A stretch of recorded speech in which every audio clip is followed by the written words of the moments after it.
ไม่มีประมาณดังคำที่กล่าวว่า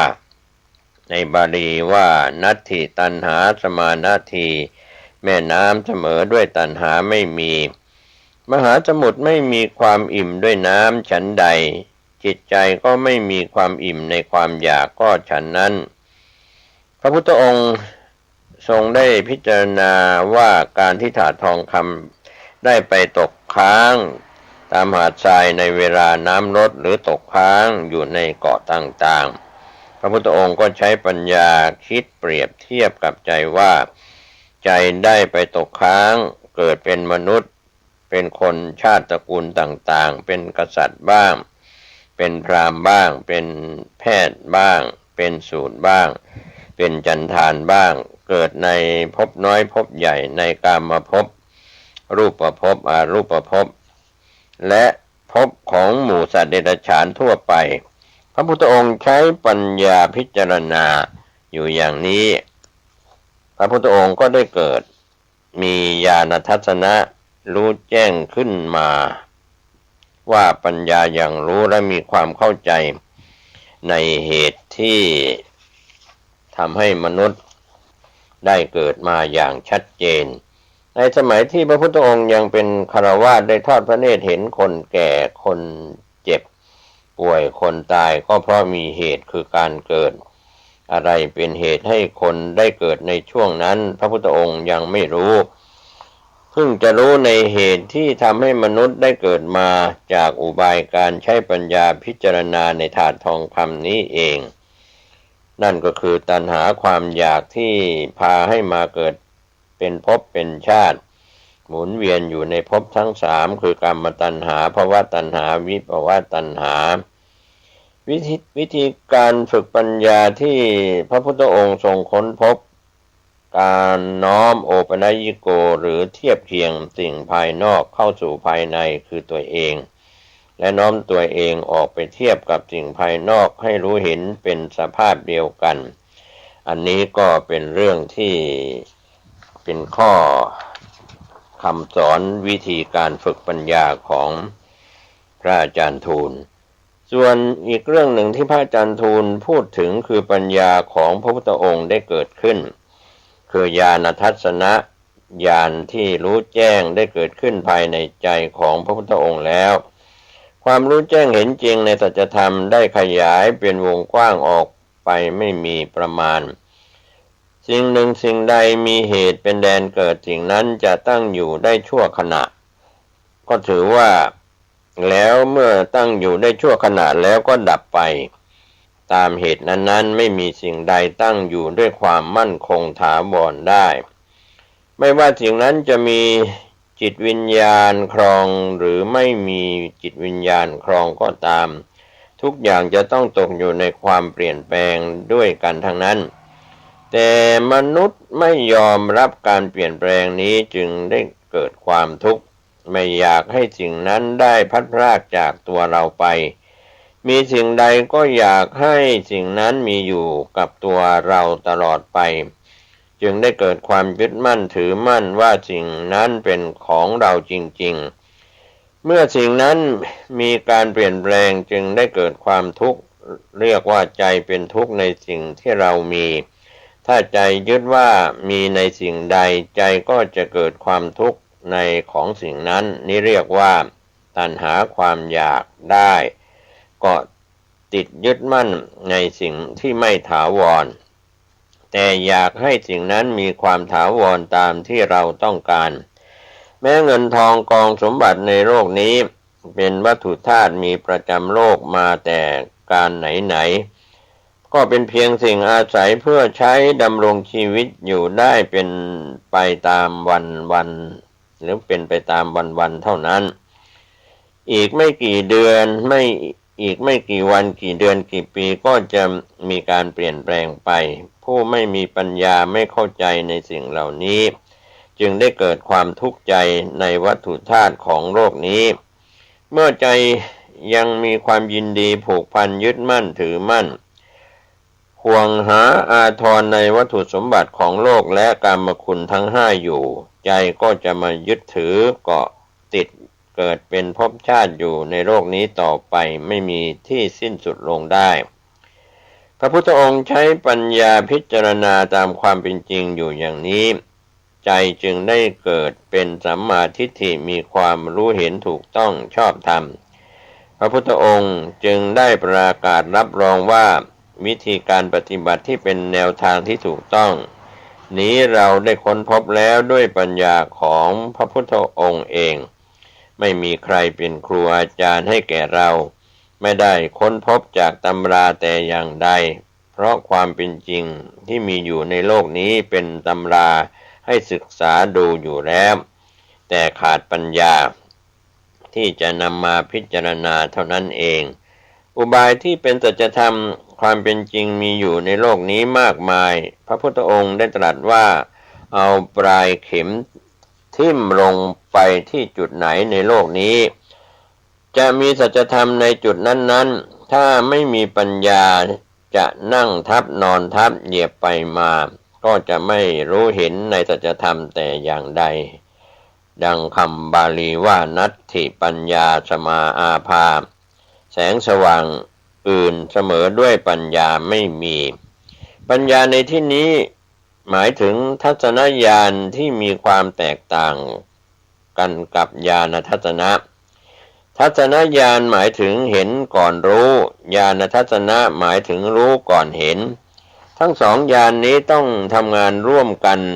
หรือรู้เห็นไปพร้อมๆกันจึงจะเกิดเป็นผลเช่นรู้แล้วต้องเห็นถ้าเพียงรู้อย่างเดียวไม่เห็นก็ไม่กล้าตัดสินใจว่าผิดหรือถูกอาจจะเกิดความเข้าใจผิดไปได้ถ้าเห็นแล้วไม่รู้ก็ไม่ทราบว่านี่เป็นอะไรก็ไม่สามารถตัดสินใจในความผิดความถูกได้เช่นกันฉะนั้นญาณทัศนะหรือทัศนญาณต้องตีความหมายให้เข้าใจในเหตุและผลเช่นรู้สัจธรรมไปตามตำราก็พูดไปตามตำราที่รู้มาเท่านั้นสัจธรรมของจริงก็จะไม่เห็นหรือเห็นในสัจธรรมความจริงแต่ไม่รู้ว่าสิ่งนี้เป็นสัจธรรมก็เปล่าประโยชน์ก็จะเกิดความลังเลสงสัยไม่แน่นอนในการตัดสินใจก็เหมือนกับบุคคลที่ไปหาปลาที่จะเอามาทำเป็นอาหารเมื่อเอามือคว้าลงไปในน้ำมือได้กำคองูเอาไว้แน่นในความรู้สึกว่าเป็นปลามีความดีใจว่าจะได้ปลาไปทำอาหารให้อิ่มท้องนี่เพราะรู้อย่างเดียวการตัดสินใจย่อมผิดได้และมีความเข้าใจว่าเป็นปลาอยู่นั่นเองเมื่อกำขึ้นมาพ้นจากน้ำแล้วจึงได้เห็นว่าสิ่งที่กำอยู่นั้นเป็นงูในความรู้ว่าเป็นปลาจะหมดไปเพราะได้เห็นของจริงว่าสิ่งนี้เป็นงูวิธีป้องกันจะไม่ให้งูกัดเป็นวิธีไม่ยากเลยนี้ฉันใดการรู้ก่อนเห็นหรือการเห็นก่อนรู้ในสัจธรรมก็ฉันนั้นดังที่พระพุทธเจ้าตรัสไว้ว่าเอสะธัมโมสนันตโนสัจธรรมนั้นเป็นของเก่ามีมาตั้งแต่การไหนโลกมนุษย์ได้เกิดขึ้นมาแต่เมื่อไหร่สัจธรรมก็มีมาเป็นคู่อยู่กับโลกนี้แต่เมื่อนั้นคำว่าหลงโลกก็เพราะไม่มีปัญญารู้เห็นในสัจธรรมความเป็นจริงของสิ่งที่มีอยู่ในโลกนั่นเองพระพุทธองค์เป็นผู้ค้นพบสัจธรรมความจริงก่อนใครๆในโลกนี้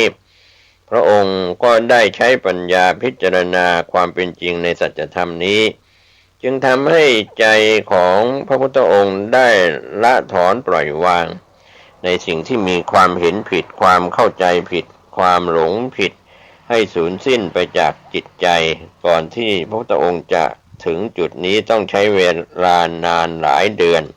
ในช่วงนี้พระองค์มีเวลาทำความเพียรอยู่ในที่แห่งนี้อย่างต่อเนื่องพระองค์ได้รอยถาดทองคำแล้วเอาถาดทองคำมาเป็นอุบายในการใช้ปัญญาดังที่ได้อธิบายมาแล้วถ้าเริ่มต้นถูก กับหลักสัมมาทิฏฐิความเห็นที่ถูกต้องชอบธรรมได้แล้วการใช้อุบายธรรมในการพิจารณาความเป็นจริงอย่างอื่นจึงเป็นของง่ายนี่ก็เป็นคำสอนของหลักธรรมที่พระอาจารย์ทูลสอนเรื่องของปัญญาของพระพุทธองค์เกิดขึ้นส่วนเครื่องมือฝึกปัญญาก็คือสติสมาธิปัญญาหากมีคำถามว่าในช่วงนั้นพระพุทธองค์ทำสมาธิหรือไม่ก็ตอบว่าพระองค์มีสมาธิอยู่ในจิตใจอยู่แล้วแต่เป็นสมาธิตั้งใจมั่นส่วนสมาธิความสงบพระองค์ได้ทำมาแล้วในครั้งอยู่กับดาบททั้งสองการปฏิบัติในครั้งนั้นไม่เจริญก้าวหน้าแต่อย่างใดในขณะนี้พระองค์มาใช้สมาธิความตั้งใจมั่นเป็นพลังหนุนปัญญาการทำสมาธิตั้งใจมั่นหนุนปัญญานี้ไม่ต้องนึกคำบริกรรมอะไรความตั้งใจมั่นมีอยู่แล้วเพียงใช้ปัญญาประกอบเท่านั้นเองความตั้งใจมั่นอยู่เรียกว่าสมาธิตั้งใจมั่นการใช้ความคิดพิจารณาในหลักสัจธรรมตามความเป็นจริงเรียกว่าปัญญาสติข้อความระลึกรู้อยู่ว่าขณะนี้พระพุทธองค์กำลังใช้ปัญญาพิจารณาในเรื่องอะไรฉะนั้นสติสมาธิปัญญาทั้งสามนี้ทำงานร่วมกันเป็นทีมจะขาดอย่างใดอย่างหนึ่งการปฏิบัติก็จะไม่สมบูรณ์ขณะนี้พระองค์มีสติสมาธิปัญญาพร้อมแล้วการปฏิบัติธรรมของพระพุทธองค์จึงได้ก้าวหน้าอย่างรวดเร็วมัคคายานทัศนวิสุทธิอุบายวิธีการปฏิบัติของพระพุทธองค์จึงตรงต่อความบริสุทธิ์ที่จะเข้าสู่วิมุตตินิพพานวิปัสสนาญาณได้เกิดขึ้นแก่พระพุทธองค์แล้วอย่างสมบูรณ์จึงเป็นโลกวิทูรู้แจ้งโลกทั้งหมดดังคำกล่าวในบาลีว่านัตถิโลเกระโหนามะความลับไม่มีในโลกทั้งสามคือกามโลกรูปโลกอรูปโลกไม่มีส่วนใดในสามภพมาปิดบังในวิปัสสนาญาณของพระพุทธองค์แม้แต่น้อยและมีญาณอื่นๆเกิดขึ้นกับพระองค์คืออภิญญาญาณอันนี้ก็เป็นคำสอนที่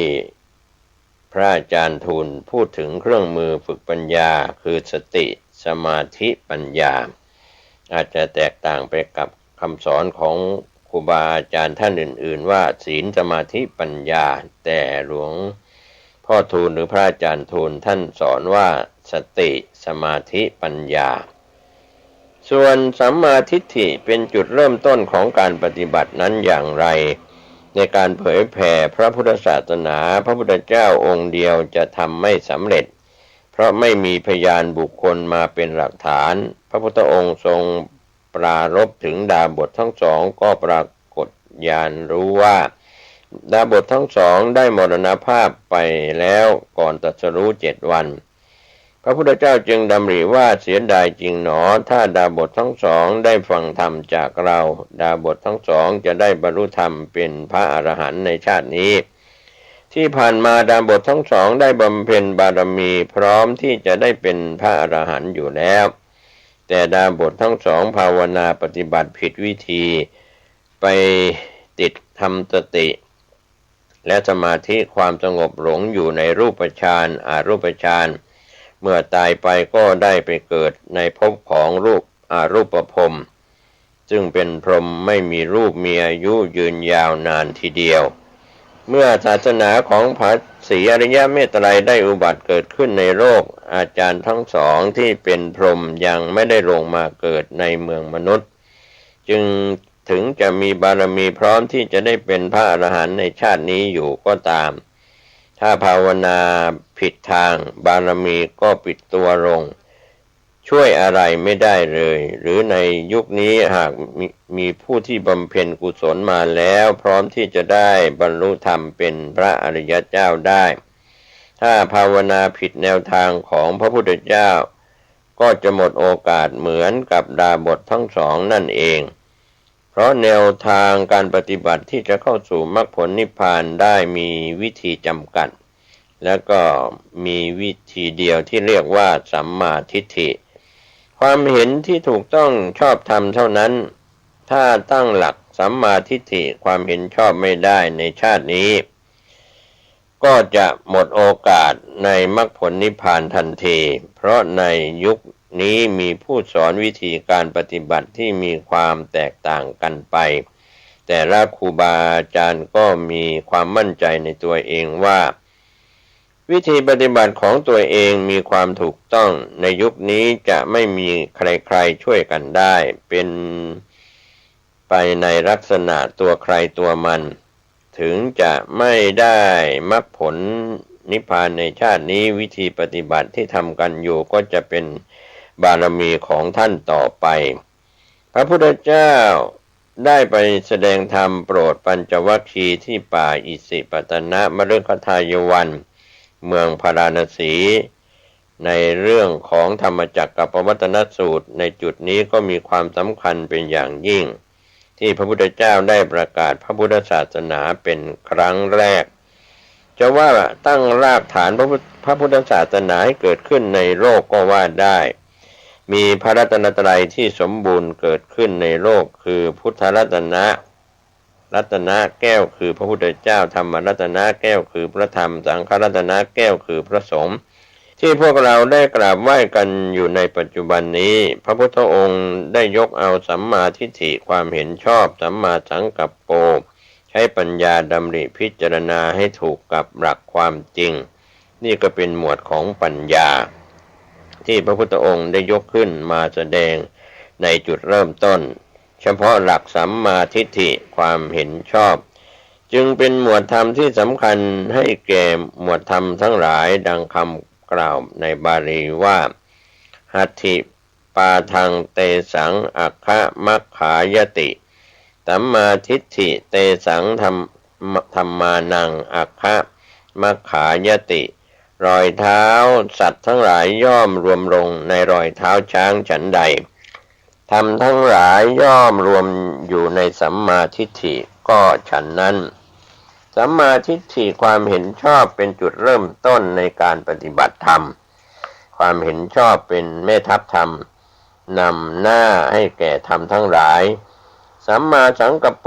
การใช้ปัญญาพิจารณาให้ถูกต้องตามความเป็นจริงสัมมาวาจาการพูดในเรื่องใดให้มีความชอบธรรมสัมมากัมมันโตการงานที่ทำให้เป็นไปตามความถูกต้องสัมมาอาชีโวการเลี้ยงชีวิตให้เป็นไปในทางที่ชอบสัมมาวายาโมความเพียรพยายามทำและพูดแม้แต่การคิดในเรื่องใดก็ให้มีความเพียรชอบในสิ่งนั้นสัมมาสติความระลึกชอบสัมมาสมาธิตั้งใจให้มีความชอบธรรมเอาไว้ในมรรคทั้ง7ดังกล่าวรวมไปถึงสัมมาทิฏฐิความเห็นชอบนี้ทั้งหมดเปรียบเหมือนกับแม่ไก่ที่มีลูกไก่7ตัวแม่ไก่ไปทางไหนลูกไก่ก็ต้องไปตามแม่นี้ฉันใดหมวดธรรมทั้ง7หมวดก็มารวมอยู่ในสัมมาทิฏฐิก็ฉะนั้นสัมมาทิฏฐิความเห็นชอบจึงเป็นรากแก้วให้แก่หมวดธรรมทั้งหลายถ้าผู้ปฏิบัติมีความเห็นเป็นสัมมาทิฏฐิได้แล้วผู้นั้นเหมือนได้ก้าวเข้าสู่เส้นทางของอริยมรรคได้เมื่อปฏิบัติตามแนวทางอริยมรรคอย่างต่อเนื่องมีโอกาสที่จะเข้าถึงกระแสธรรมในชาตินี้ในมรรค8เป็นข้อบัญญัติที่พระพุทธเจ้าได้เรียบเรียงไว้แล้วเป็นอย่างดีเป็นแนวทางปฏิบัติเชื่อมโยงต่อกันแล้วก็เป็นวิธีปฏิบัติที่ง่ายไม่ขัดกันเริ่มต้นจากสัมมาทิฏฐิความเห็นชอบสัมมาสังกัปโปการดำริชอบ2ข้อแรกเป็นหมวดของปัญญาสัมมาวาจาเจรจาชอบสัมมากัมมันตะทำการงานชอบสัมมาอาชีวะการเลี้ยงชีวิตชอบ3ข้อในท่ามกลางเป็นหมวดของศีลสัมมาวายามะความเพียรชอบสัมมาสติความระลึกชอบสัมมาสมาธิความตั้งใจมั่นชอบ3ข้อหลังเป็นหมวดของสมาธิ ถ้าเรียงลำดับของมรรคแปดต้องวางตำแหน่งของหมวดธรรมให้เป็นไปตามหลักเดิมจะออกมาใน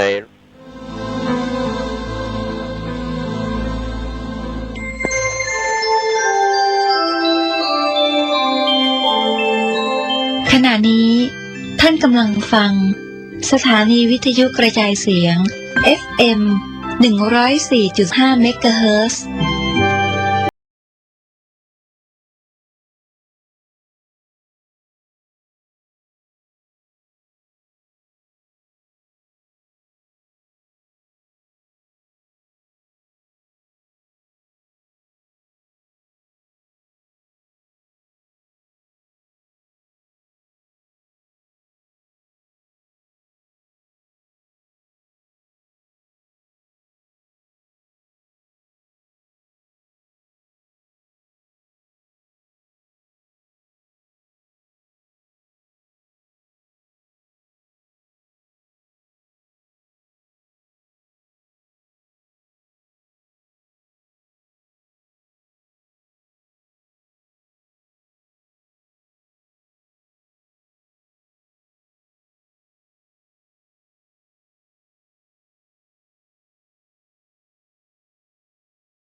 ข่าวสารเพื่อการประชาสัมพันธ์ขอเชิญชวนผู้ใจบุญใจกุศลร่วมทำบุญทอดผ้าป่าสามัคคีประจำปีพุทธศักราช 2568 เพื่อบูรณะวิหารปูพื้นกระเบื้องไวนิลตารางเมตรละ 699 บาทจำนวน 150 ตารางเมตรทำโครงเหล็กป้องกัน